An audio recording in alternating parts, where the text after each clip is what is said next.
The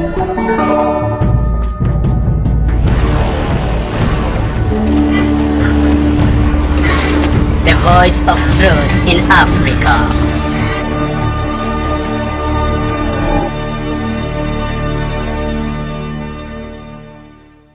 Ningeomba msimame.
asifiwe. I want to take this opportunity to welcome each one of you in the house of God. And having said so, I'm here for the purpose of prayer. I want us to stand and pray together because of the church. Shall we pray? Father, in the name of Jesus, I want to bless you, Lord, because of a good morning that you have given unto us. We stand before you as a church in agreement because of the prayer request that we have before the Lord. You have told us in your word that, my Father, if we ask, we shall be given. If we seek, we shall find. If we pray, if we knock, the doors shall be opened, O Lord. We glorify you as King of Kings, and we come unto you this morning, Lord, as a church, thanking you, Lord, for the way you have protected us, O Lord. We know that outside there, everybody is so keen so that he is not attacked by the virus that has been spoken of all over the world, O God. And we know that we have people that have been affected, but Lord, we thank you, even as this plague continues, my Father, to frustrate the souls of men, putting down the economy, attacking women. Lord, we thank you because you have protected us, O God. Even our family members are protected, our children are protected. My Father, as the week begins, we go out there, we meet with different people, but Lord, we come home safe, our children are safe, and we say thank you as a church. May you, Lord, be glorified because of the good health you have given us. Lord, we thank you for the provision. We thank you for the covering us, giving us the attire to put on. Lord, thank you for the peace of mind. We bless you, O God. Father, we pray even for this church also. We know that the devil is trying all that he can to hinder the word of God at this place, to frustrate us with fear and all sorts of things, Lord. Even, Lord, last time while we were here, my Father, the servants of the enemy were used to throw stones upon this roof so that we are distracted. Lord, we ask you by the blessings of our Lord Jesus Christ and the grace of God that you preserve this church. You protect us, O Lord. Any wicked mind that has been, O Lord, brought up so that it can be hindrance unto us, Lord, we pray that, my Father, you will withstand it, and Lord, you prevent it against the harm of this church in the name of Jesus Christ. My Father, we remember our ladies that are pregnant, those that are expecting children, Lord. We put them, O Lord, and dedicate them unto your hands, O Lord. We pray that, my Father, you shall see them through peacefully. You shall give them joy, because the Bible says, your reward unto us is children, O God. Therefore, I pray that the children that are in their wombs, O Lord, are safe and alive and kicking and peaceful, Lord. And I pray that, my Father, you shall also fill them by the Holy Spirit of God. Lord, I pray for our sister Naomi that is not feeling well. I pray in the name of Jesus Christ that you shall help her, oh God, come out strongly. And thank you, Lord, because we continue seeing you building her up in the faith, going out for soul winning. And this all, Lord, we give all the glory unto you. We also remember to pray for them that, Lord, were won unto Christ last week. Father, we pray in the name of Jesus Christ that the Holy Spirit of God shall preserve and protect them, and my Father, even encourage them to find the church that shall teach them the truth in the name of Jesus Christ. We bless you and we lift you. It's in Jesus' name we pray and believe. And the whole church say amen. Amen. May God bless you so much. Amen.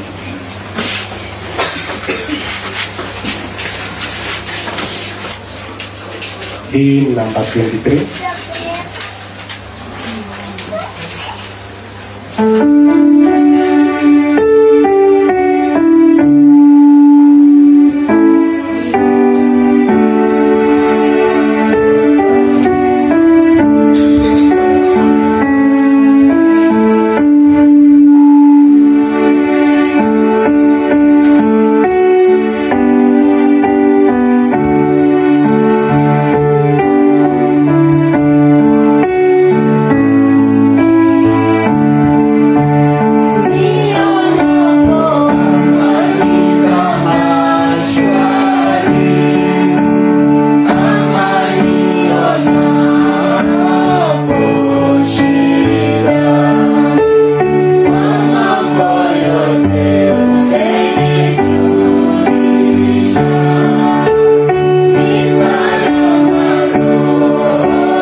be giving our tithes and offerings. So let's prepare as we give our tithes and offerings.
Almighty God, we thank you for the giving that your children are given this morning.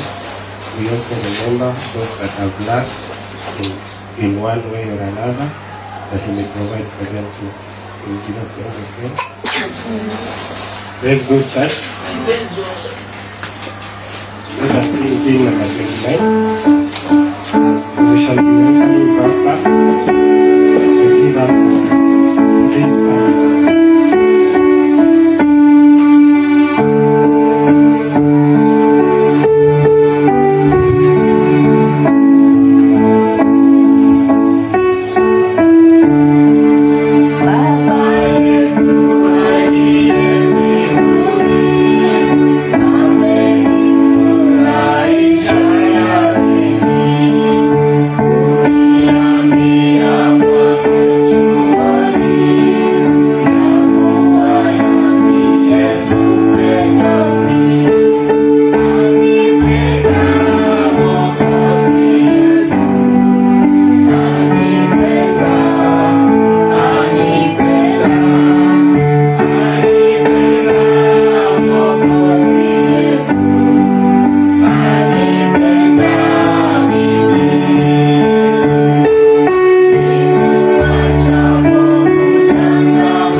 Amen. Amen. Thank you for good singing by the grace of God. It's time for us to get the word of God quickly. But before we get the word of God, let's pray. Father, in the name of Jesus Christ, blessed be thy name. Asante Mungu kwa kuwa mwema kwetu. Asante kwa ulinzi juu yetu Bwana. Umetusaidia hapa tumefika, si kwa nguvu zetu, si kwa mamlaka yetu Bwana, bali ni kwa neema yako. Kulala Jehova, tunalala tunajisahau katika usingizi, lakini wewe ni mwaminifu. Inapofika masaa ya asubuhi unatuamsha, na siku ya leo umetujalia neema ya kuwa hapa hivi Bwana. Kwa hivyo tunasema ni asante Bwana. Wakati kama wa sasa watoto wako wamejiandaa kusikia neno lako, nami naomba kwa jina la Yesu Kristo ya kwamba watapokea neno hili Mfalme kwa shukrani, nami kama mtumishi wako utanijalia kulileta neno hili kwa uaminifu, na ni kwa jina la Yesu Kristo tumeomba na kuamini. Amen. Naomba ufungue Biblia yako katika kitabu cha Mathayo 6:11. Matthew chapter 6 verses 1. Matthew chapter 6 verses 1. Na siku ya leo neno la Mungu linatukujia katika lugha ya Kiswahili. Kwa hivyo kwa neema za Bwana ninatumai kuwa Waswahili walipo hapa hivi na wale wako nje watafaidika vyema katika jina la Yesu Kristo. Jioni tutakuwa na neno la Mungu katika lugha ya Kiingereza. Kwa hivyo katika hali hizi zote najaribu kuleta neno la Mungu katika lugha tofauti, ninapozidi kumwomba Mungu akainue watu watakaotumika, hata na wale watakaojaliwa na kipawa cha kuongea katika ndimi nyingi. Amen. Haleluya. Kisamia, Kimaragoli, Kijaluo, Kikamba, they can interpret the word of God. Amen. Kwa hivyo siku ya Jumapili tulivyokuwa hapa jioni, tuliweza kuangalia Mungu alitunenea kuhusu maombi. Na sijui kama umefuatilia, kwa sababu ningelitamani sana, na ni ombi langu kwamba ukigundua kuwa umekosa neno la Mungu wakati wa Kristo walikuwa wamekusanyika pamoja kwa sababu ya kusikiza neno la Mungu, hili neno la Mungu haliishii hapa hivi. Unaweza ukalifuatilia kwenye mtandao, kwenye YouTube channel yetu, na ukapata mafundisho ambayo yamekupita. Kwa hivyo siku ya Jumapili jioni Mungu aliweza kutunenea sisi hapa hivi kuhusiana na maombi, na Mungu akatunenea nini maana ya maombi, na pia akatunenea jinsi ya kuomba vyema na jinsi ambavyo unaweza ukaomba vibaya na ukakosa kujibiwa. Na tukapata kuona kwamba watu wengi siku ya leo wako na utafsiri tofauti wa kuhusu maombi. Wanaomba staili yao kando na staili ya Mungu ambaye ameweka kwa neno lake, na mwishowe wanakuta wameomba mwaka mzima hawapati majibu. Wanalia sana wakiomba hawapati majibu. Wanajinyima sana wakiomba hawapati majibu. Wanachukua masaa mengi wakiomba hawapati majibu. Ili hali kuna wale ambao wanachukua muda mfupi wakiomba wanapata majibu. Wanaomba kwa njia inayostahili wanapata majibu. Na kwa hivyo Mungu akaweza kutusaidia sisi wote kuelewa nini maana ya maombi, ni jinsi gani ambavyo tunapaswa kuomba na kadhalika. Asubuhi ya leo Mungu ananenda kuninenea wewe na mimi pamoja kuhusu aina ya maombi. Jumapili iliyopita tuliangalia kuhusu maombi, na leo Mungu anaenda kutusaidia tuelewe kuwa kuna aina nyingi ya maombi. Kwa hivyo inakuwa vyema kwako unapoenda katika kuomba, unaelewa kuwa unaenda kumuomba Mungu nini na ni aina gani ya maombi unayoenda kuomba. Bwana Yesu asifiwe sana. Amen. Kwa hivyo nitaanza moja kwa moja. Najua nimekuambia ufungue Mathayo 6:11, basi tutaisoma kwa wakati, lakini sasa hivi tunaenda kuangalia aina ya maombi. Na aina ya maombi ya kwanza inaitwa maombi ya dua. Kwa Kiingereza inaitwa supplication prayer. Unajua, unapoenda kumwomba Mungu, wengi sisi huenda tu kuomba, tusielewe tunaenda kuomba maombi ya aina gani, tusielewe tunaenda kuuliza nini, tusielewe tuko katika vita ama tuko katika vita, tunaenda tu kama vipofu. Lakini nataka uelewe asubuhi ya leo kwamba kuna aina ya maombi inayoitwa maombi ya dua au supplication prayer. Biblia inasema katika Mathayo 6:11, mahali ambapo nilikuambia ufungue, Biblia inasema give us this day our daily bread. Utupatie leo riziki yetu ya kila siku. Supplication prayer au maombi ya dua ni maombi ambayo sisi hufanya kwake Mungu. Ni maombi ambayo sisi humuuliza Mungu wakati ambapo tunahitaji vitu ambavyo vinatufaa katika maisha yetu. Kwa mfano mavazi, kwa mfano chakula, kwa mfano kazi, kwa mfano afya njema. Hiyo ndiyo yanayoitwa maombi ya dua. Dua ni kumwendea Mungu na kumuuliza mambo ambayo wewe unayahitaji, na mambo hayo unayoyahitaji una uhakika na una imani ya kwamba nikimuuliza Baba yangu aliye juu mbinguni atanipatia. Amen. Tuliona kuwa njia moja ya kuomba vibaya ni wakati unapoenda kumwomba Mungu ukiwa na haja ya vitu hivyo, ili upate kuvitumia vibaya, ili upate kuvitumia kwa hamu zako mwenyewe, ili upate kuvitumia kumfanya jirani asikie vibaya, ili upate kuvitumia ili kujiinua na kufanya hisia zako za mwili kujisikia kwamba wewe ndio umefika. Ukiomba aina ya maombi hiyo hautawahi pata chochote. Lakini neno la Mungu linasema kuwa tunapoenda kwake na kufanya maombi ya dua, haya ni maombi yanayosema kwamba Bwana unijalie leo mavazi, Bwana unijalie leo chakula, Bwana unijalie leo kazi, Bwana unijalie leo afya njema. Na mambo haya yote unayatamatisha kwa kusema na mapenzi yako mema yakafanyike. Amen. Hatuendi kufanya maombi ya dua kuomba vitu zijae kwa nyumba zetu.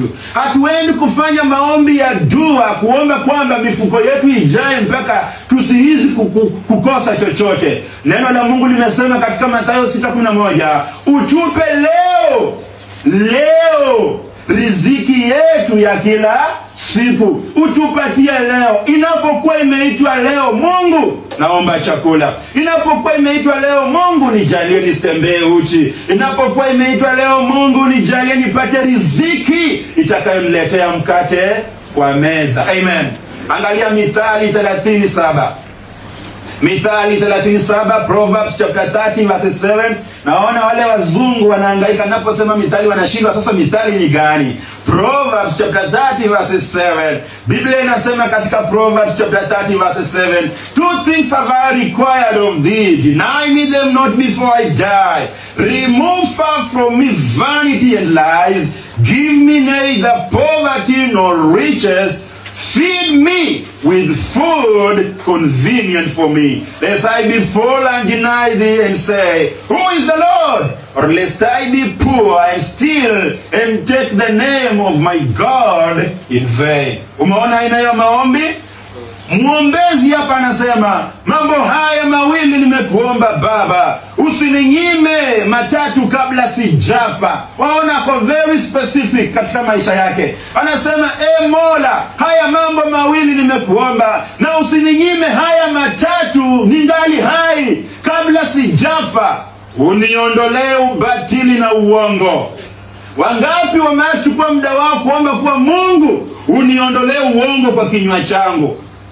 Unajua kama umekuomba ombi kama hilo, anazidi kusema usinipe umasikini wala utajiri. Niliuliza hapa swali siku moja, ni nani hapa anaweza kaomba akasema Bwana usinipe utajiri na usinipe umaskini? Watu wakaniangalia. Lakini mpendwa anayempenda Kristo Yesu, mpendwa anayejua kwamba yuko Mungu anayeweza kupeana kile unachokihitaji, ana imani ya kufika kiwango na kuomba kwamba Bwana usinipe umasikini na usinipe utajiri. Manabii wa uongo wamekufundisha kusema nakemea umaskini, nakemea umaskini. Utajiri kuja, utajiri kuja, utajiri njoo. I possess. Maombi yaliyokamilika yanasema kwamba sihitaji utajiri mimi na wala sihitaji umaskini Bwana, na kuomba. Na anaendelea kusema namna gani? Unilishe chakula kilicho kadri yangu.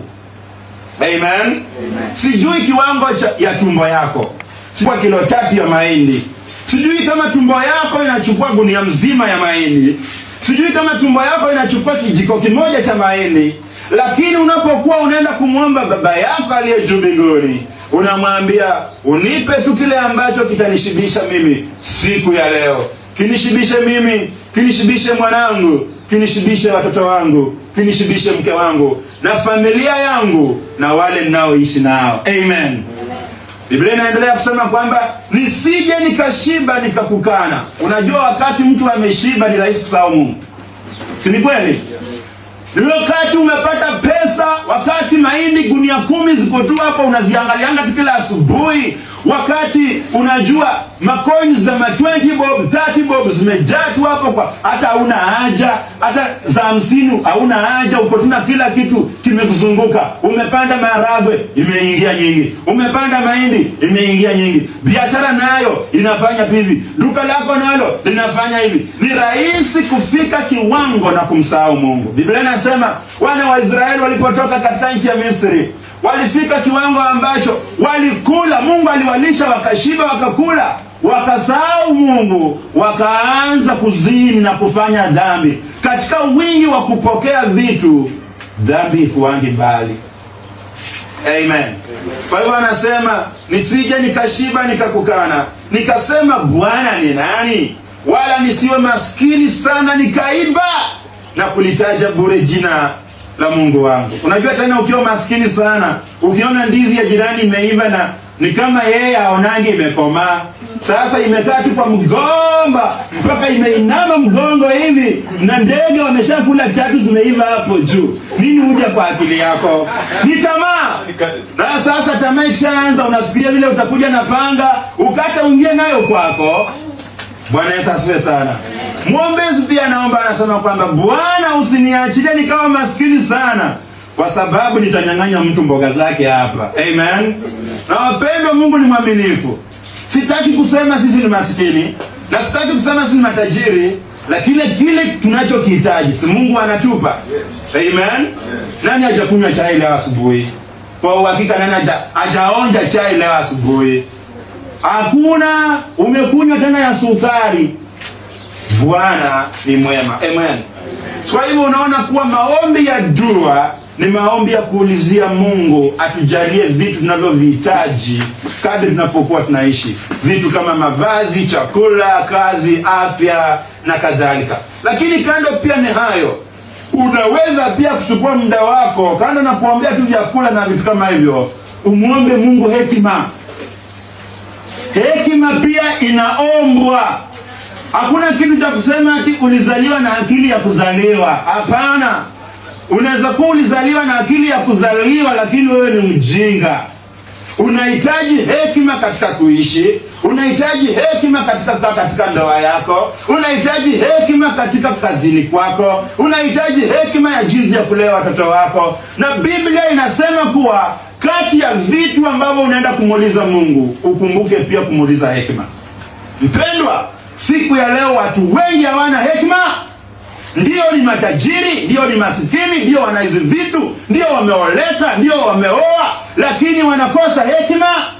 Na wakati hauna hekima, neno la Mungu linasema kuwa pia unaruhusiwa kwenda upige kwake magoti kiuaminifu na umuombe kwamba akujalie hekima. Angalia Yakobo 1:5-6. James chapter 1 verses 5.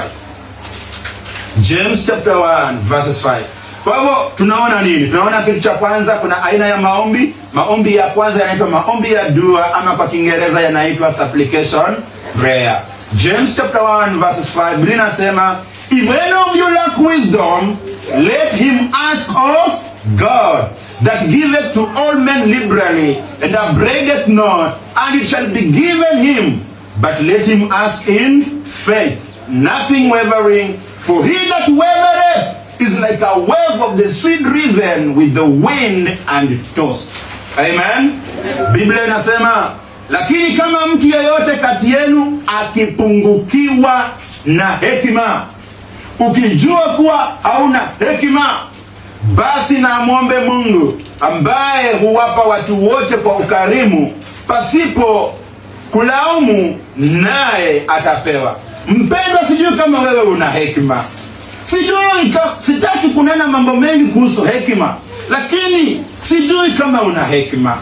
Wewe ni mama ulioleka, sijui kama una hekima. Maana yake mama aliye na hekima Mwanamke aliye na hekima anajua jinsi ya kukaa na bwana yake. Amen. Anajua kwamba hekima ya Mungu inasema kwamba nimtii mume wangu katika mambo yote katika Bwana. Mume wangu akiniambia tunaenda left, ni kuenda left.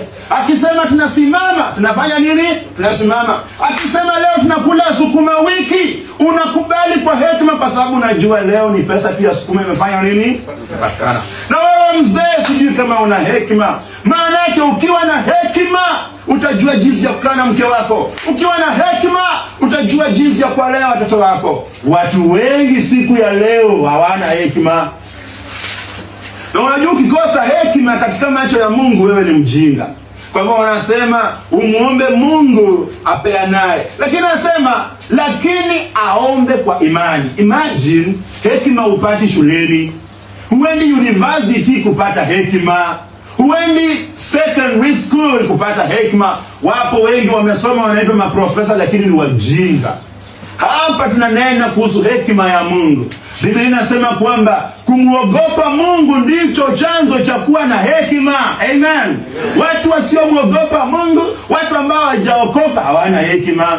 Lakini wewe ambaye umeokoka, Biblia inasema ukigundua kuwa hauna hekima, umwombe Mungu kwa imani bila shaka yoyote. Maana mwenye mashaka ni kama wimbi la bahari ambalo husukumwa na upepo likitupwa huku na huku.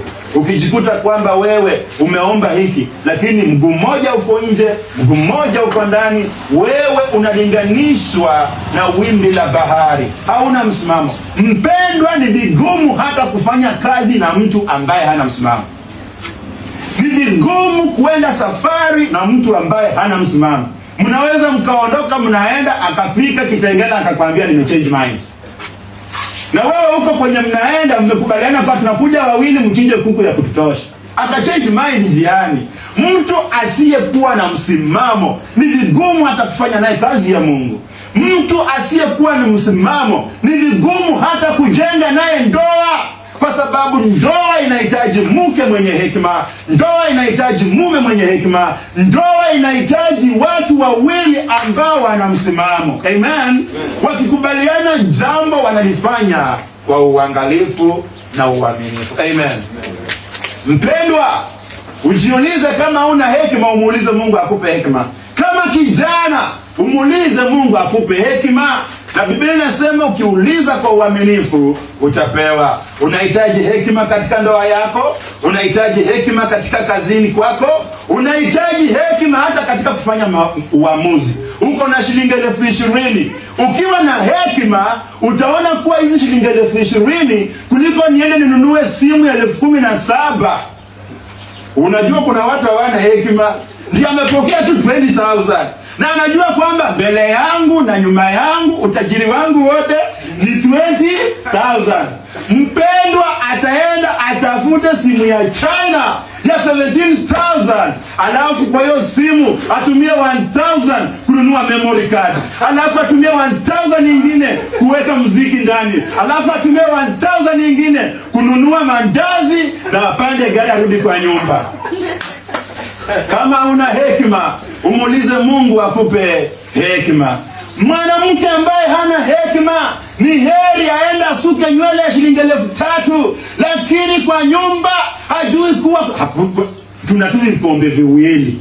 Siku pasta atakuja kwa hii nyumba na washirika, tutaomba nani vikombe, lakini mwenye hekima upiga hesabu akasema jikoni kwangu kumekaa namna gani?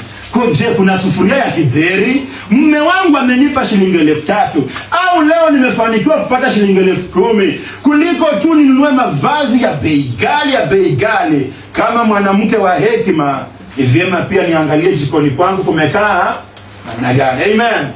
Wapendwa, mambo haya nayaongea tu kwa kugusia tu, lakini ujiulize, wewe una hekima? Unahitaji hekima. Amen.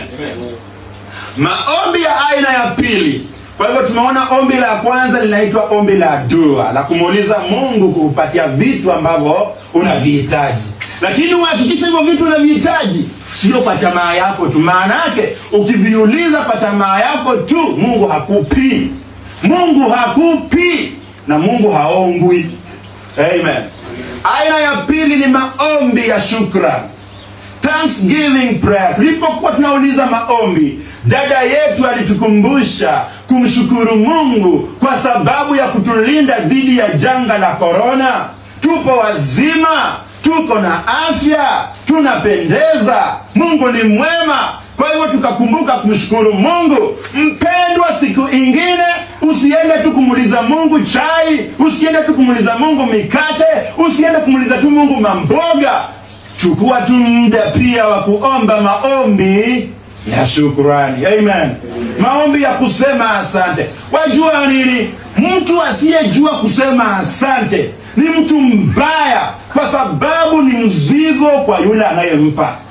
Nikimpa mtoto wangu zawadi na asiseme asante, lakini siku zote tu nipe, nipe, nipe, nipe, na katika hizo nipe zote hakuna hata siku moja asante imewahi kusema. Huyo mtu ni mzuri kweli? Si mzuri. Amen. Mme wako anakupendeza, mme wako anakufurahisha, mme wako anajaribu kuona kuwa bado uko kwa market, mme wako anajaribu kuona kwamba bado unapendeza, anatumia hela yake kukupendeza, lakini hakuna hata siku moja umewahi kuamka na kusema mzee wangu asante. Ni vigumu kwa watu wengine kusema asante, na mtu asiyejua kusema asante inamaanisha kuwa kwa mara nyingine hawezi kufikiria ni jinsi gani umeng'ang'ana kumletea kile ambacho umemletea. Kwa sababu ukijua vile nimeng'ang'ana ndio nikuletee kile ambacho nimekuletea, utakumbuka kusema asante. Si ni kweli? Hivyo basi kwa Mungu pia, Mungu anataka tuwe watu wa shukrani. Mungu anataka tuwe watu wa kukumbuka tu kwenda mbele zake na kusema asante Mungu kwa kunibariki na afya, asante Mungu kwa kunijalia neema, asante Bwana kwa kunijalia na mke mwema, asante kwa kunijalia na watoto wazuri, asante kwa kunijalia na kazi, asante kwa kunijalia na mkate wa leo. Angalia wa Filipi 4:6. Philippians chapter 4 verse 6. Philippians chapter 4 verse 6. Philippians chapter 4 verse 6. Biblia inasema, be careful for nothing, but in everything by prayer and supplication with thanksgiving let your requests be known unto God. Msifadhaike juu ya jambo lolote, lakini katika jambo mjulisheni Mungu haja zenu kwa kusali na kuomba pamoja na kushukuru. Amen. Maombi yako siku zote hayana shukrani. Maombi yako siku zote yananga shukrani. Ni Mungu nataka. Mungu anangoja. Si hata useme ile ulipewa jana asante.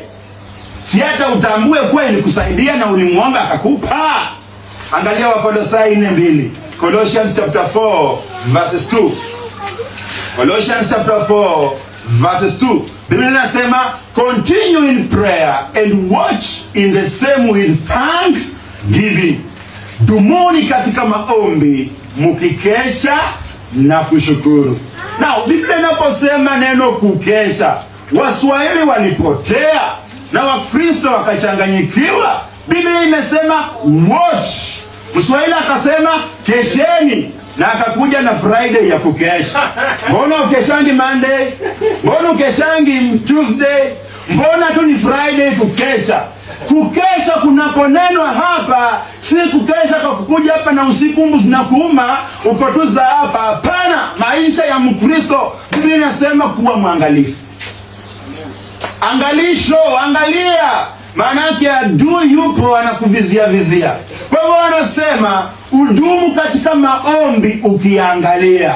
Usilale usingizi. Haimaanishi kuwa uende ukeshe Friday. Hiyo ni sermon ya siku nyingine. Amen. Kwa hivyo wanasema mkeshe mkifanya nini? Mkishukuru. Amen.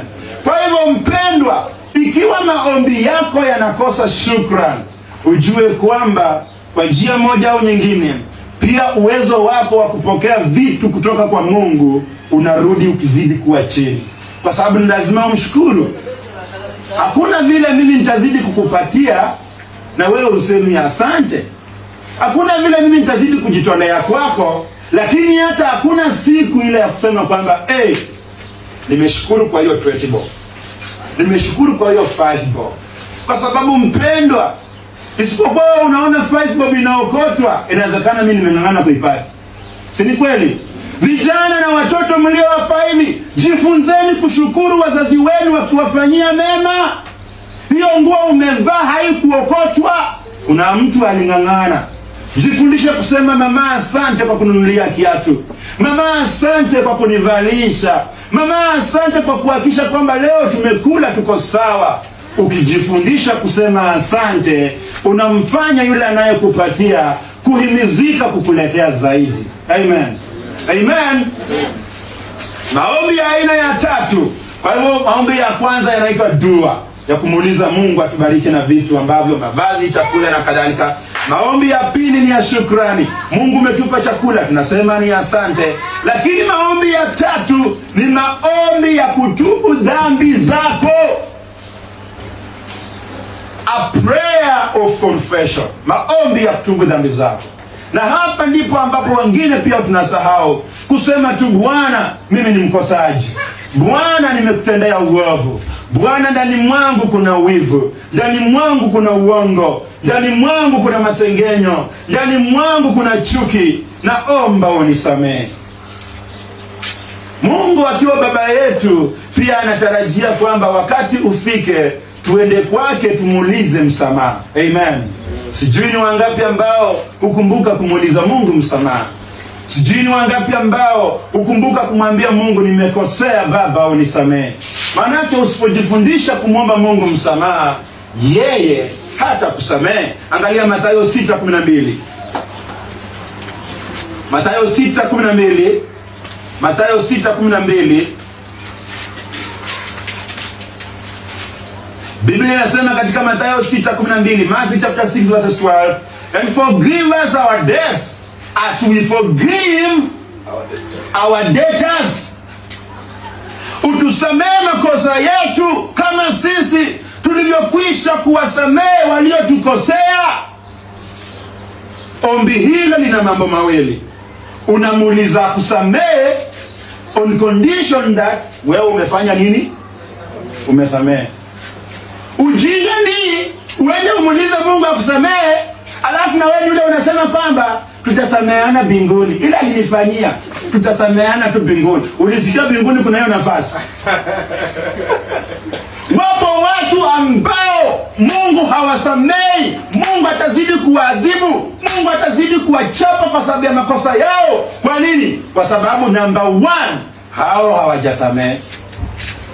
Jiulize, umemsamehe jirani yako? Jiulize, umemsamehe mtoto wako? Jiulize, umemsamehe pasta wako? Maana yake pia pasta ni mkosaji. Amen. Jiulize, umemsamehe bwana yako au hapana? Kuna watu ambao vifua vyao ni kama nyumba za kurenti. Wao ni landlord.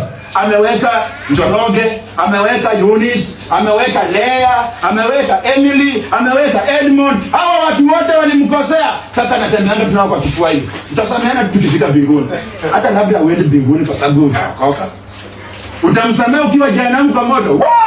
No resting, day and night. Unalia. Hakuna wakati. Neno la Mungu linasema tujifundishe kumuuliza Mungu msamaha, kwa sababu sisi ni wakosaji. Lakini unapoenda pake kumwomba msamaha, uhakikishe umemsamehe mzee wako, uhakikishe umemsamehe mke wako, uhakikishe umemsamehe mtoto wako. Maanake pasipokuwa na hiyo usamehewi. Amen. Huyo jirani wa mlango yako next unamsalimia, ulimsamehe? Ndio ulipata ameanika nguo kwa kamba yako bila kukuuliza, ulimsamehe? Ni kweli ulipata mtoto wake amechukua kiatu yako ameweka kwa mfuko anachezea kama gari, ulimsamehe ama haukumsamehe? Ni kweli ulipata bibi yako amechukua 50 bob bila kukuuliza, ulimsamehe ama hukumsamehe? Mpendwa, the principle of being forgiven by God is by you first forgiving. Amen. It's by you first forgiving. Sisi ni wakosaji. Ndani mwetu kuna dhambi. Kila siku tunakosa. Na hivyo kila siku Mungu anahitaji uende kwake kwa maombi ya kuomba na kusema, Bwana, kiboko chako ni kikali, adhabu yako ni kali, moto wako ni mkali, hasira yako ni kali. Nimekimbia kwako mbio, unirehemu, unisamehe na unionee rehema. Lakini Mungu naye anaangalia, na wewe umesamea mapa? Hapana. Angalia 1 John chapter 1 verses 8. 1 John chapter 1 verses 8. Yohana wa kwanza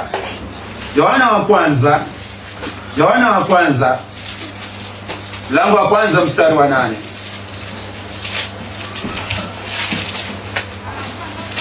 Neno la Mungu linasema, if we say that we have no sin, we deceive ourselves, and the truth is not in us. If we confess our sins, He is faithful and just to forgive us our sins and to cleanse us from all unrighteousness. If we say that we have not sinned, we make Him a liar, and His word is not in us. Unajua kuna watu huku nje wao wakosangi. Wacha hata kumkosea Mungu. Hata katika tu maisha ya ndoa. Wajua, acha nikwambie, ndoa ina shida. Mimi na mke wangu si ati ni wakati wote tuna smile. Iko wakati ambapo smile haiapply. Bwana Yesu asifiwe sana. Lakini isipokuwa mke wangu na mimi tufike kiwango tuseme, ai kweli nimekukosea unisamehe, naye aseme, ai kweli nimekukosea unisamehe, ukweli huo ndani mwetu. Kuna watu tu msimamaoni kwamba wewe ndio unakosa. Si wewe ndio umenikosea. Si wewe ndio umenikosea. Si hata 1999 ulinikosea. Si hata 2020 pia ulinikosea. Ukumbuki Christmas wewe ulinifanya. Ukumbuki kinifanyia hivi. Wao hawaonangi makosa yao. Hawaonangi makosa yao ndugu. Ukiishi na mtu wa aina hiyo, wewe utakufa mapema. Utakufa mapema. Heri watu wanaosema, kweli kabisa nimejichunguza na mimi ni mkosaji. Naomba unisamehe. Kweli ni mimi ni mkosaji, nilikujibu vibaya. Mdomo wangu, ulimi wangu liteleza nikaongea vibaya. Hivyo basi nanyenyekea, naomba unisamehe. Uhusiano kama wewe utaenda mbali. Amen. Lakini uhusiano wa kusema wewe ndio umekosewa, lakini unaenda unamwambia, "Aya, Angeli, mbona umenifanyia hivi?" Na sio wewe ulinifanyanga hivyo mwaka jana. Kwanza wewe ndio ulianza. Hiyo nyumba ni nzuri kweli. Kwa hivyo hata Mungu pia anasema hivi, wapendwa, tukikiri dhambi zetu kwake atatusamehe. Lakini tukafika mahali na tukasema kwamba sisi hatuna dhambi, sisi hatukosangi. Neno la Mungu linasema kwamba sisi tunamfanya Mungu kuwa muongo na hata ukweli haumo ndani mwetu. Amen. Amen. Na ujue maana ya kumwomba Mungu msamani, kwa sababu sisi ni watenda dhambi. Na Mungu hamsikilizangi mtu mwenye dhambi. Ikiwa wewe mtindo wako ni wa dhambi kwa dhambi, alafu unaacha kutubu, ukubali makosa yako, haulizi msamaha, kazi yako tu ni nipe mavazi, nipe nguo, nipe nini, Mungu hamsikilizangi mtu mwenye dhambi. Kwa hivyo ukijua kwamba Mungu hamsikilizangi mtu mwenye dhambi, mara ya kwanza ni wewe kujitakasa kwake, kumuuliza Mungu unisamehe. Amen. Angalia Proverbs chapter 28 verses 9. Proverbs 28 verses 9. Proverbs 28:9. Mithali 28:9. Biblia inasema, he that turneth away his ear from hearing the law, even his prayer shall be abomination. Yeye aligeuzaye sikio lake asisikie sheria, hata sala yake ni chukizo. Ukikataa sheria ya Mungu, unageuza masikio yako ukatae kusikia maneno ya Mungu, unajitenga na sheria ya Mungu. Anasema fuata njia yangu, na wewe unakataa. Biblia inasema kwamba hata maombi yako kwake ni chukizo, hata kusikiza. Na unajua unapoacha sheria ya Mungu, wewe umeingia kwa dhambi. Amen. Biblia inasema dhambi ni uvunjaji wa sheria. Amen. Angalia 1 Peter chapter 3 verses 12. Petero wa kwanza 3:12. 1 Peter chapter 3 verses 12. Petero wa kwanza 12. Petero wa kwanza 12. Biblia inasema, for he that will love life and see good days, let him refrain his tongue from evil, and his lips that they speak no guile. Let him eschew evil and do good. Let him seek peace and ensure it. For the eyes of the Lord are over the righteous, and his ears are open unto their prayers.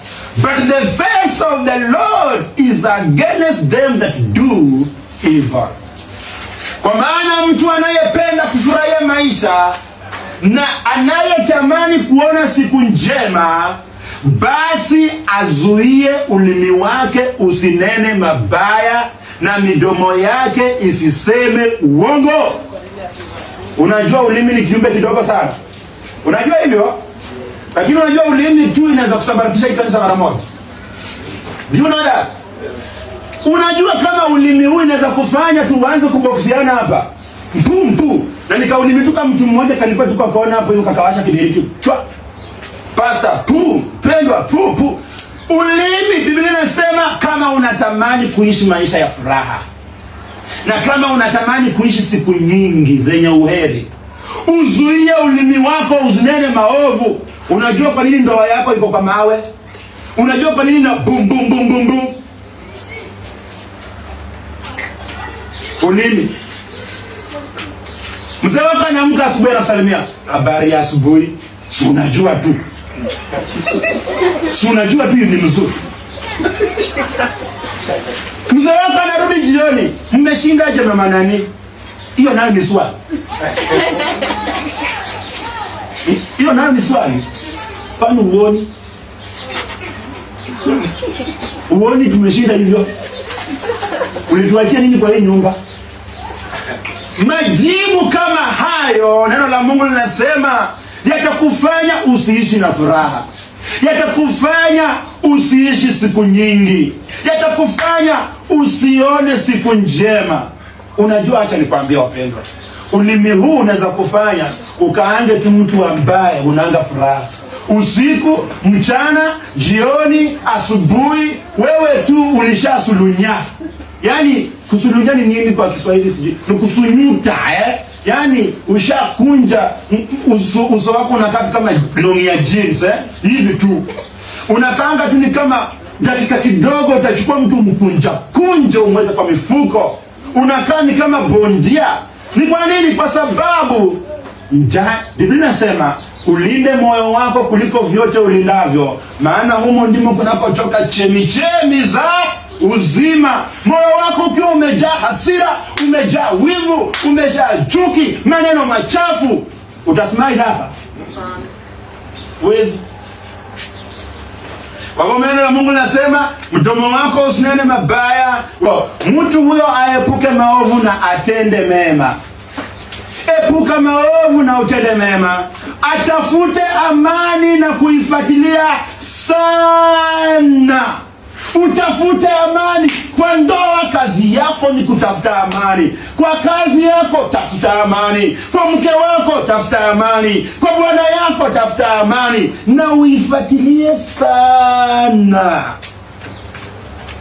Nyinyi watu ambao mmeoana juzi, haya mambo myaweke hapa, kwa sababu ulimi itafanya mwanzo kwa ruzani. Mlipo pia bado mnapendana ilikuwa baby. Ai, nikilala bila kukuota, nasikia makosa. Baby, hata yani nisipokuona sishibi. Wewe unararua ugali, unamdanganya. Sasa mmeanza kuishi, ulimi ndio umeanza kutoa sumu, kutoa cheke za sumu. Sasa kila asubuhi kabla mjaenda kazi, pam. Yani ni boxing, imekuwa uwanja wa kuboxiana. Ulimi. Mume mzuri utafuta amani, na mke mzuri utafuta amani. Amen. Watoto wazuri utafuta amani. Wakristo wazuri utafutia amani na kuifuatilia. Yani inamaanisha wakiona kuwa nikivuka huu mpaka nitakuwa nimekosea, wanajiepusha. Amen. Wakiona kuwa hapa nikikanyaga hapa baba Beki atakasirika na haitakuwa vizuri, anajiepusha. Lakini mtu asiyependa amani, siku zote atafanya lile la kukufanya ulie. Unamwachia shilingi 1000, unamwambia weke hii pesa mama nani, na mpango tutaitumia baadaye. Siku inafika unamuuliza, anakuletea 500. Unamuuliza nilikupa 1000 uweke vizuri, ilikuwaje? Yaani wewe uliona tu nipe 1000 niweke na ujuangi mahitaji yangu. Hiyo amani itakuwepo? Amani itakuwa kwa nyumba? Hapana. Mpendwa, mambo haya Mungu anakunenea uyasikize. Kama una masikio, don't waste your time to come at this place and you are not benefiting. Please. Mama, unayesikia neno la Mungu, faidika na haya maneno, jenga ndoa yako. Biblia inasema mwanamke mjinga anafanya nini? Anavunja ndoa yake na mikono yake mwenyewe. Nani alikwambia Bwana ndiye anajenganga ndoa? Nani alikwambia? Mimi nilikuleta tu kaenda hapo anza kujenga. Biblia inasema heri mwanaume akae kwenye mvungu wa kuni, kule kwenye moshi inaingia na kuchafua huko, kuliko kukaa na mwanamke kelele kila saa tu. Biblia inasema mwanamke wa aina hiyo ni udhaifu kwa magoti ya mzee wake, mifupa yake ni dhaifu. Huyo mwanaume hana nguvu, huyo mwanaume hana cha kufikiria. Usiku anasikia shida, mchana anasikia shida. Ulimi. Biblia inasema atafute amani na kuifuatilia sana, kwa maana macho ya Bwana huwaelekea wenye haki na masikio yake husikiza sala zao, bali Bwana huwapa kisogo watenda maovu. Unajua kisogo ni Biblia inasema macho ya Bwana yako tayari kusikiza wenye haki, masikio yake yako tayari, macho yake yanatazama wenye haki. Anangoja tu mwenye haki aseme Baba na kuhitaji. Anaona, anasikia, anatenda. Lakini watenda maovu wanauliza, anawapa mgongo. Asi angalia Isaya 59, Isaiah 59, Isaiah 59, Isaiah 59. Kama una masikio usikie, na kama unaona masikio yako yasikia mambo kama na haya, mwenyewe utajiamulia. Isaiah 59 verses 1, Isaiah 59 mstari wa kwanza. Neno la Mungu linasema, behold, the Lord's hand is not shortened, that it cannot save, neither his ear heavy, that it cannot hear, but your iniquities have separated between you and your God, and your sins have hid his face from you, that he will not hear. For your hands are defiled with blood, and your fingers with iniquity. Your lips have spoken lies, your tongue has muttered perverseness. Tazama, mkono wa Bwana haukupunguka, hata usiweze kuokoa, wala sikio lake si zito, hata lisiweze kusikia. Lakini maovu yenu yamewafarakanisha ninyi na Mungu wenu, na dhambi zenu zimeuficha uso wake msione, hata hataki kusikia. Kwa maana mikono yenu imetiwa unajizi kwa damu, na vidole vyenu vimetiwa unajizi kwa uovu. Midomo yenu imenena uongo, ndimi zenu zimenong'ona ubaya. Nafikiri unapata jibu kwa nini Mungu hawezi kujibu maombi yako. Amen. Unapata jibu mwenyewe. Mdomo wa uongo, mikono inayomwaga damu, abortion. Hiyo vitu ya kuwa watoto, hiyo ni mikono inamwaga damu. Vidole zinazofanya uovu na kunong'ona ubaya. Unajua kuna mambo unafanyanga kisirisiri, unasema ubaya kuhusu wachungaji, kuhusu kanisa, kuhusu mpendwa nini, Mungu anasikia. You know that? Do you know that? Uwe pastor anasinanga akijua wako tu. Ukitana ba pastor, Bwana Yesu asifiwe sana pastor. Amen pastor. Amen. Kwa hivyo tumeona aina ya maombi ya kuuliza dua, kupewa vitu na Mungu. Tumeona maombi ya shukrani, maombi ya kuuliza msamaha, na sasa pia kuna aina nyingine ya maombi inaitwa maombi ya kuombea wengine, au kwa Kiingereza inaitwa intercessory prayer. Shasikia watu wakisema I am an intercessor. I am an intercessor. Praying for others. Your work is to pray for the pastor. Kazi yako ni kumwombea mpendwa. Kazi yako ni ukisikia kuwa ndugu ana shida, unasimama kwa pengo kwa sababu yake. Intercessory prayer. How many times do you pray for your neighbor? How many times do you pray for your pastor? How many times have you prayed even for this church? I'm glad I know some of the people that pray for this church. Lakini haswa pia katika maombi ya kuombea wengine, tunawaombea wale ambao wamepotea katika dhambi. Mungu awaonee rehema, awasamehe. Amen. Angalia 1 John chapter 5 verse 16. 1 John chapter 5 verse 16. 1 John chapter 5 verse 16. Neno la Mungu linasema, 1 John chapter 5 verse 16. Neno la Mungu linasema, if any man sees his brother sin a sin which is not unto death, he shall ask and he shall give him life for them that sin not unto death. There is a sin unto death. I do not say that he shall pray for it. All unrighteousness is sin, and there is a sin not unto death. Neno la Mungu anasema namna gani? Mtu akimwona ndugu yake akitenda dhambi isiyompeleka kwenye kifo, amwombee Mungu, naye Mungu atampatia uzima. Ukimwona ndugu yako anatenda dhambi, unatembea na unaona tu huyu dada tu ametongozwa na njoroge hapa, anavutanga bangi, unaona tena unakutana hapo na wafura, anamwongelesha na kichora mapu kwa mguu hivi, hiyo ni dhambi. Hiyo dada anaingia ndani. Neno la Mungu linasema kwamba wewe uliye mwombezi, kimbia kwa magoti umwombee huyo ndugu au dada, Mungu amuonee rehema. Amen. Anaendelea kusema kwamba nasema kuhusu wale waliotenda dhambi ambazo si za kifo. Tunaruhusiwa kuwaombea watu wanaofanya dhambi ambazo si za kifo. Unisikize vizuri. Kuna dhambi ambazo hufanya watu ambazo hazileti mauti, na kuna dhambi ambazo hufanya watu ambazo adhabu yake Mungu huamua ni kifo. Kwa mfano, wewe unafanya tu sharati kiolela. Wewe tu ndio unafanya usharati kiolela. Hiyo ni dhambi. Ukikutana na ukimwi, utapona? Mungu anasema tusikuombe, kwa sababu hiyo ni dhambi iletayo mauti.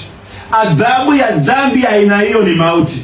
Kwa hivyo Mungu anasema tukimwona ndugu au dada anaingia katika dhambi isiyoleta mauti, aidha anapenda tu uongo, kudanganya nako anajienjoinga akitanganya, muombe aache uongo na Mungu atamrehemu. Lakini ukimwona kuwa amejifungua free, jioni ameenda Koinange na ameokoka, hiyo ni dhambi letayo mauti.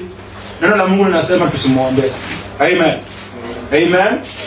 Kwa hivyo tunahitaji kuwaombea ndugu zetu wanaoingia katika dhambi. Biblia inasema, lakini ipo dhambi ambayo humpeleka mtu kwenye kifo. Sisemi kwamba anapaswa kuomba kuhusu hiyo. Matendo yote yasiyo na haki ni dhambi, na kuna dhambi isiyompeleka mtu kwenye kifo. So waona watu wengi wanaitwa Wakristo lakini anakufa tu. Inawezekana amefanya dhambi ambayo inamletea kifo. Kifo kwa njia hii, Mungu anafupisha maisha yake duniani. Hiyo ni dhambi iletayo kifo. So ni wewe ujiulize, dhambi ninazozifanya mimi zinaniletea mauti? Kwa sababu tuliona kuwa sisi tuliookoka tukimkosea Mungu hatupeleki jehanamu tena, lakini anatuadhibu. Amen. Adhabu mojawapo ni kifo. Anaweza kuona wewe dada Irene, kwa vile umekataa kutii neno langu, unazidi kuenda kwa ubaya, anasababisha tu uingie kwa matatu hapa hivi, usifike Kisumu, uishie tu hapo hivyo, urudi nyumbani. Hiyo ni dhambi iletayo kifo. Lakini kuna dhambi ambazo hazileti kifo. Tukikuombea Mungu anakusamehe na unaendelea kufanya nini? Kuishi. Amen. Kwa hivyo tunatarajiwa kuwa tuwaombee ndugu zetu wanaotenda dhambi isiyoleta kifo. Tuwaombee wale ambao ni wagonjwa pia. Angalia James 5:13. James 5:13. James 5:13. Neno la Mungu linasema, is any among you afflicted? let him pray. Is any merry? Let him sing psalms. Is any sick among you? Let him call for the elders of the church, and let them pray over him, anointing him with oil in the name of the Lord. And the prayer of the faith shall save the sick, and the Lord shall raise him up. And if he have committed sins, did you see that? If he has committed sins, they shall be forgiven. Je, kuna mtu yeyote miongoni mwenu aliye na shida? Na aombe. Je, yuko mwenye furaha? Basi aimbe nyimbo za sifa. Kwa sababu Biblia inasema ukiwa na shida ufanye nini? Uombe. Na ukiwa na raha, siku umepata kamshahara hapo, unasikia kula kanyama kanguruwe, kambuzi kidogo hapo hivyo. Biblia inasema ufanye ukiimba sifa na kushukuru Mungu, asante Mungu. Lakini nasema na kama kuna mtu katikati yenu, anasema, je, kuna mtu miongoni mwenu aliye mgonjwa? Basi awaite wazee wa kanisa wamuombe na kumpaka mafuta katika jina la Bwana. Na kule kuomba kwa imani kutamwokoa mgonjwa huyo, na Bwana atamuinua. Kama ametenda dhambi atasamehewa. Najua umeona wazee, unasema pastor, wazee ni kina nani hapa?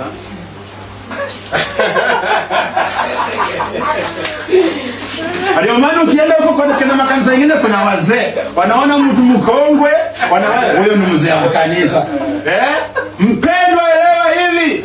Hapa Kiswahili inatumia wazee, Kiingereza inatumia elder. Inamaanisha kwamba viongozi wanaongoza watu katika maneno ya Mungu kanisani. Kwa mfano, deacon is an elder. Amen. Pastor is an elder. Kwa hivyo usianze pamoja ukasema na hapa hakuna mzee, nikikuwa mgonjwa wazee watatoka wapi? Pastor, sulete wazee kanisani, hapana. Amen. Kwa Biblia inasema kwamba mtu huyo kama alifanya dhambi, inamaanisha nini mpendwa? Dhambi husababisha ugonjwa. Unasema hapana. Kwani ukienda kufanya usharati kisonono inatokanga wapi? Kisonono ni raha, ni ugonjwa. Dhambi huleta ugonjwa. Dhambi ya kuzini itakuletea ukimwi. Vijana wenye wako hapa na wajao wanisikie. Na hata kama uko hapo umeoa lakini wewe ni macho mingi, usikie. Ukimwi. Usherati unaleta ukimwi. Biblia inasema kama umeoa, kunywa maji kutoka kwa kisima chako wewe mwenyewe. Usikunywe na watu wengi. Amen. Unajua ni starehe kunywa maji kwa kisima yako, unajua hii ni safi. Unajua hii niliweka water guard na ni yangu. Amen. Akiwa uniambie wale wenye mnaishi pale penye unaona choo inatumiwa na watu wengi, hiyo choo inakuanga safi. Kwanza wewe unatamani na ukwe msafi na mpaka na choo unasafisha kidogo, kilida katano mtu amewachilia hapa.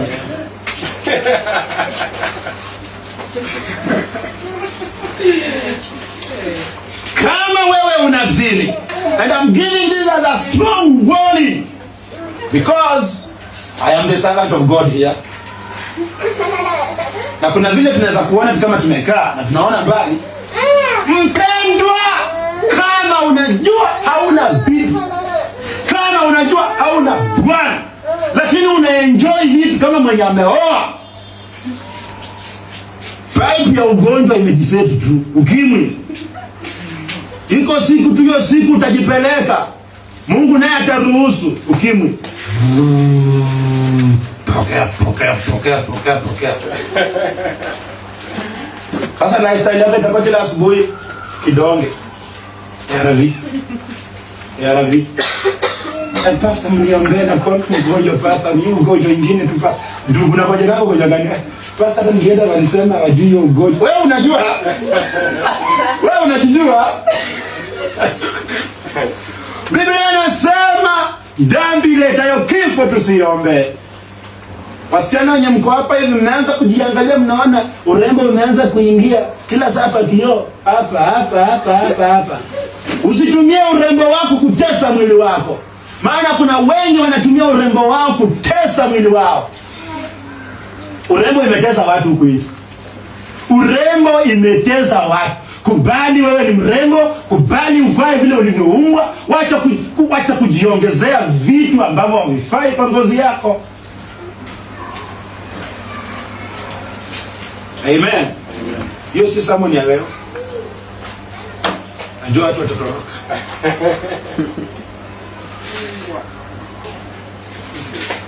Amen. Amen. Tuangalie aina nyingine ya maombi.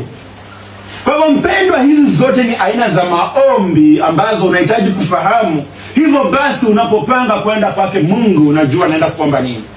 Amen. Sababu kuko na watu wengi huenda kuomba lakini wasifahamu wanaenda kuomba nini. Hawajielewi. Wakifika mbele ya Mungu anakuta tu wanaimba tu kitu kimoja. Mkate, mkate, mkate. Mkate Mungu, mkate, mkate left, mkate right. Mpaka wanakuwa tu confused. Na Biblia ilituonya kuwa tusiwe watu wa kujirudia mbele ya Mungu tukidhania kuwa masikio yake yasikii. Amen. Sisi ni watoto wake, tukitaja tu kile tunataka anatupatia. Kuna aina ya maombi inayoitwa kwa Kiingereza imprecatory prayer. Imprecatory prayer.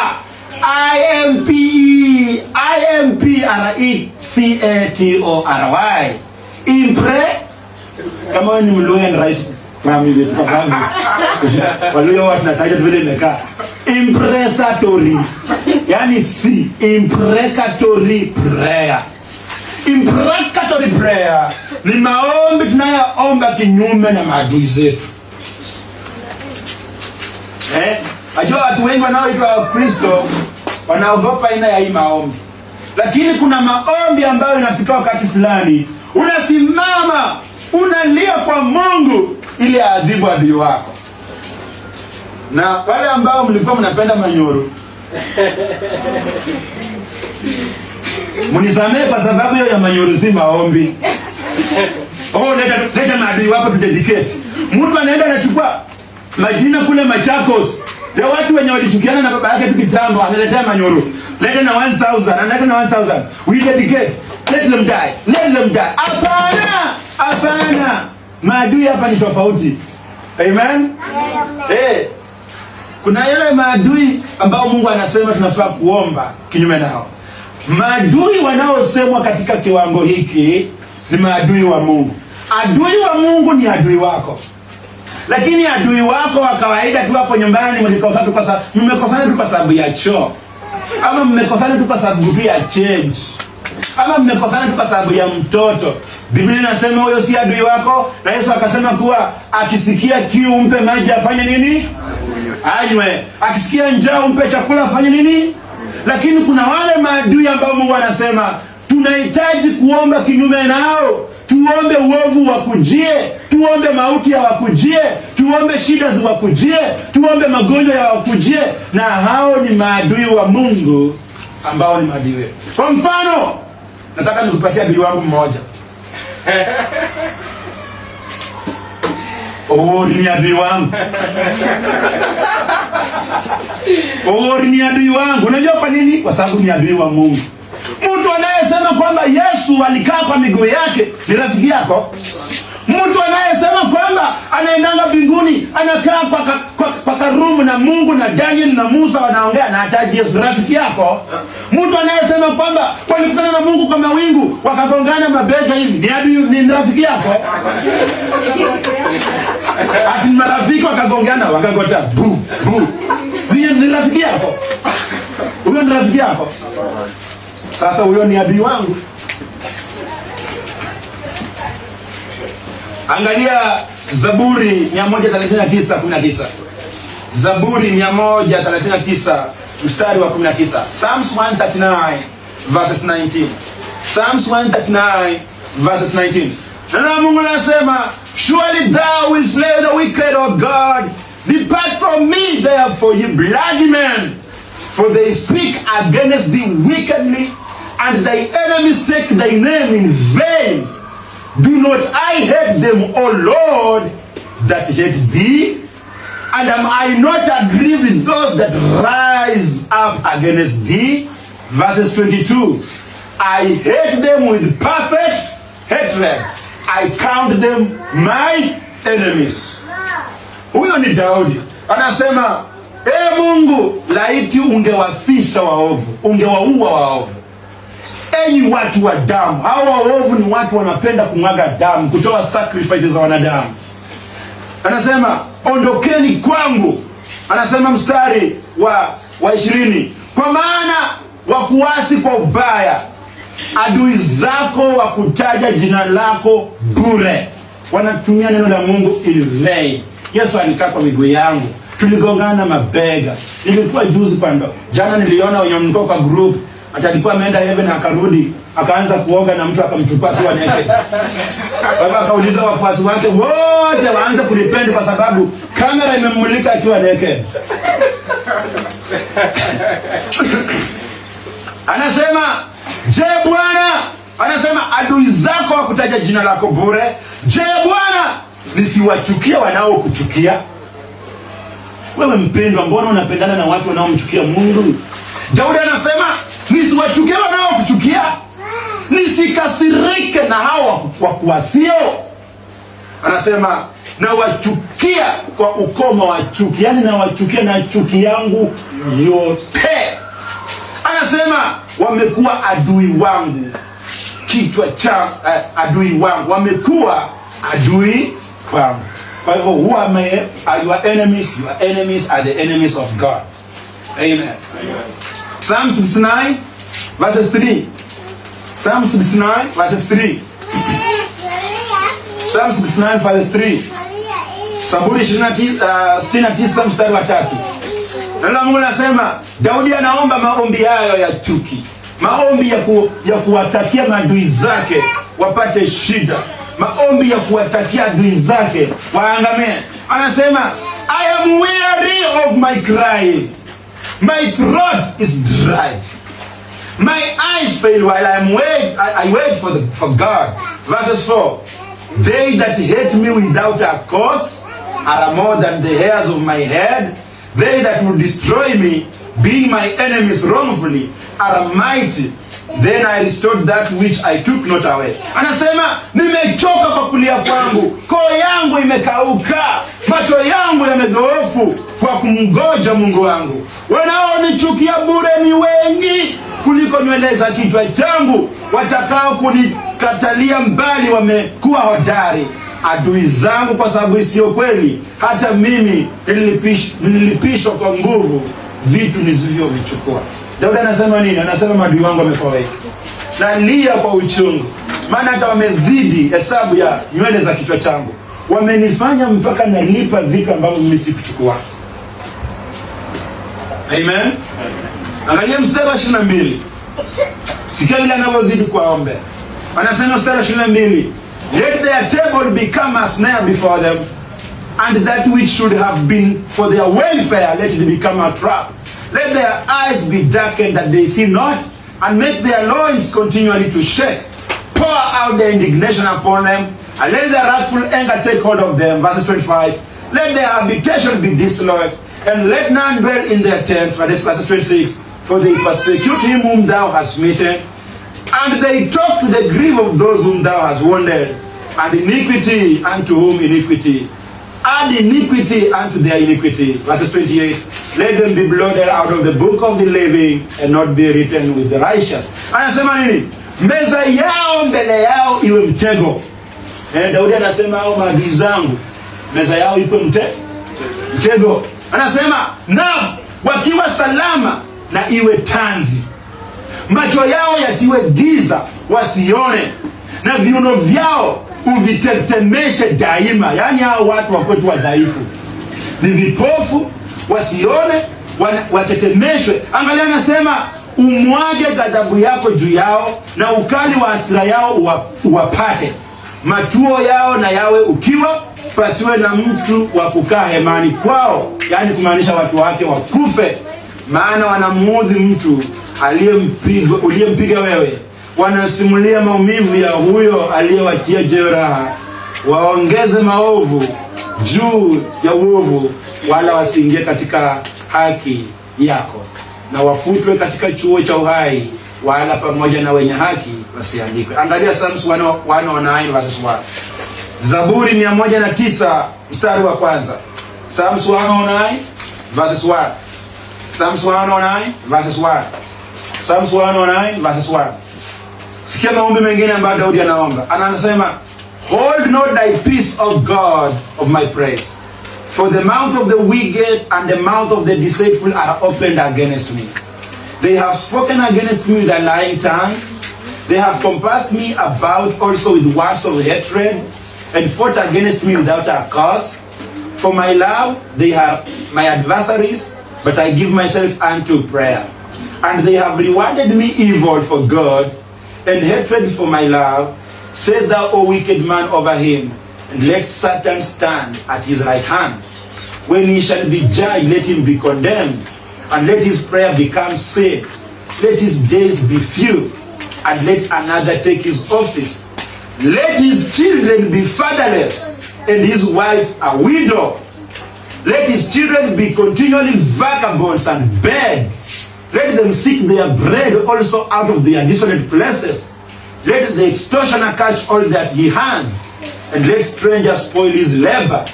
Let there be none extend mercy unto him, neither let there be any to favor his fatherless children. Let his posterity be cut off, and in the generation of following let their name be blotted out. Sijui kama unaelewa hiyo maombi. Anafika mahali anasema wacha hata watoto wao wabaki mayatima, bibi nao wabaki wajane, nao watoto asipatikane mtu wa kuwajali. Chochote alichokikusanya wacha kichukuliwe na watu wengine. Mpendwa, ni hatari ukiombewa maombi kama haya. Amen. Ni hatari ukiombewa. Mtu anaomba ufe, mke wako abaki mjane. Mtu anaomba ufe, watoto wako abaki mayatima. Mtu anaomba kale kaduka uliko nako auctioneers wakuje washteke, wachukue waende. Inamaanisha wewe umemfikisha ukutani. Amen. Inamaanisha wewe na Mungu ni maadui. Anasema, Mungu wa sifa zangu usinyamaze, kwa maana wamenifumbulia kinywa cha mtu asiye haki. Cha hila wamesema nami kwa ulimi wa uongo. Naam, kwa maneno ya chuki wamenizunguka, wamenipiga nami bure. Badala ya upendo wangu hao unishitaki, ijapokuwa niliwaombea. Wamenichukuza mabaya badala ya mema, na chuki badala ya upendo wangu. Uweke mtu mkorofi juu yake, mshtaki asimame mkono wake wa kuume.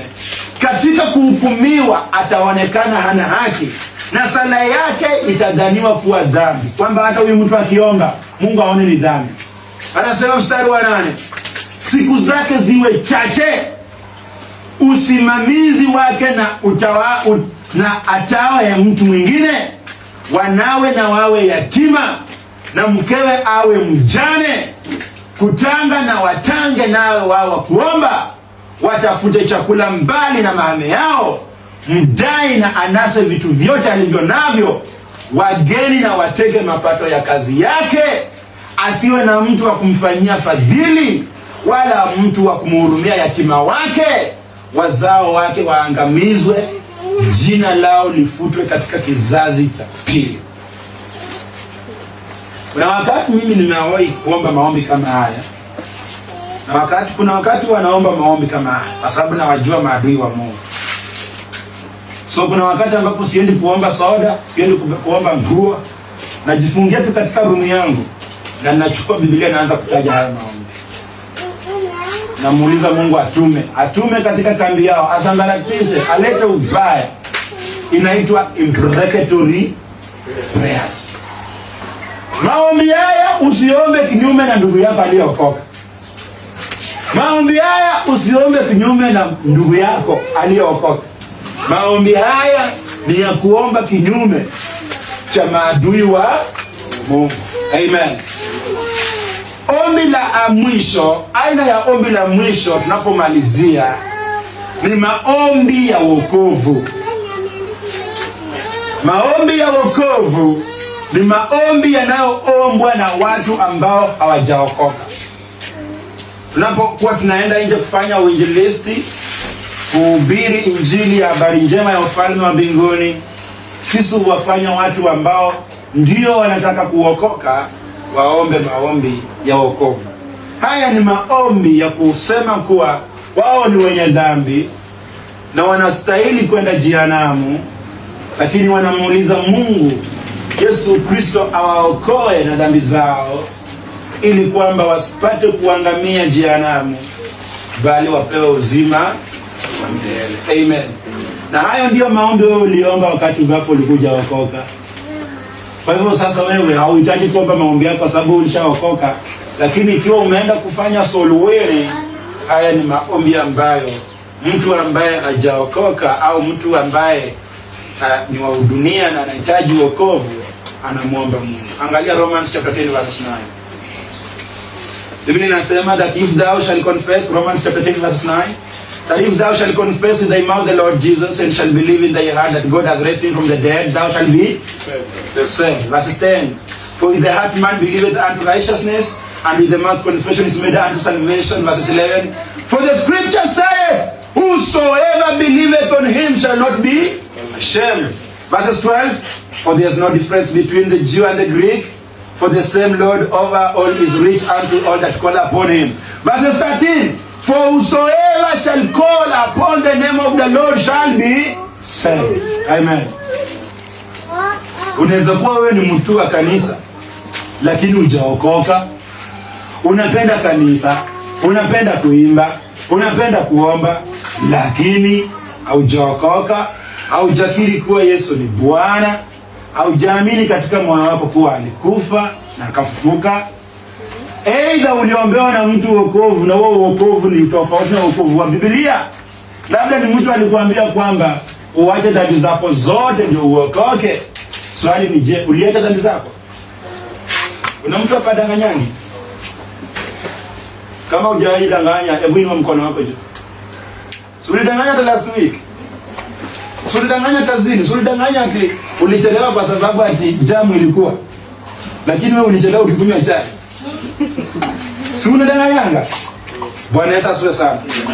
Mpendwa, hayo ni aina ya maombi ambayo unahitaji kujua, na niliona ni vyema kwa uwezo wa Mungu upate kuwa na hii hekima, upate kujua mambo haya, ili wakati unapoenda kumwomba Mungu unaelewa unaenda kuomba nini na wakati gani na kuhusu nini. Amen. Mungu na wabariki sana. Zingatia ulichofundishwa leo. Zingatia ulichofundishwa leo, na ili Mungu apate kukubariki. Hebu tuombe. Baba, katika jina la Yesu Kristo, nakushukuru kwa sababu ya neno lako. Asante kwa ajili ya kunena na watoto wako. Naomba watoto wako wakabarikiwe.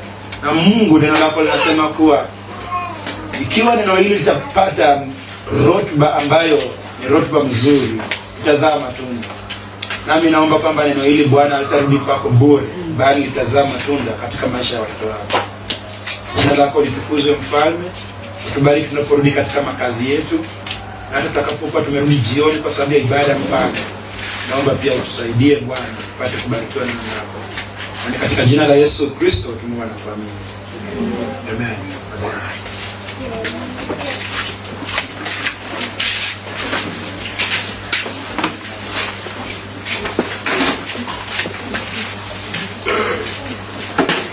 Naomba tuamke.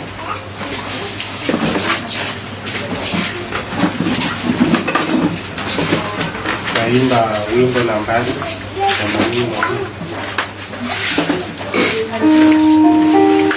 80.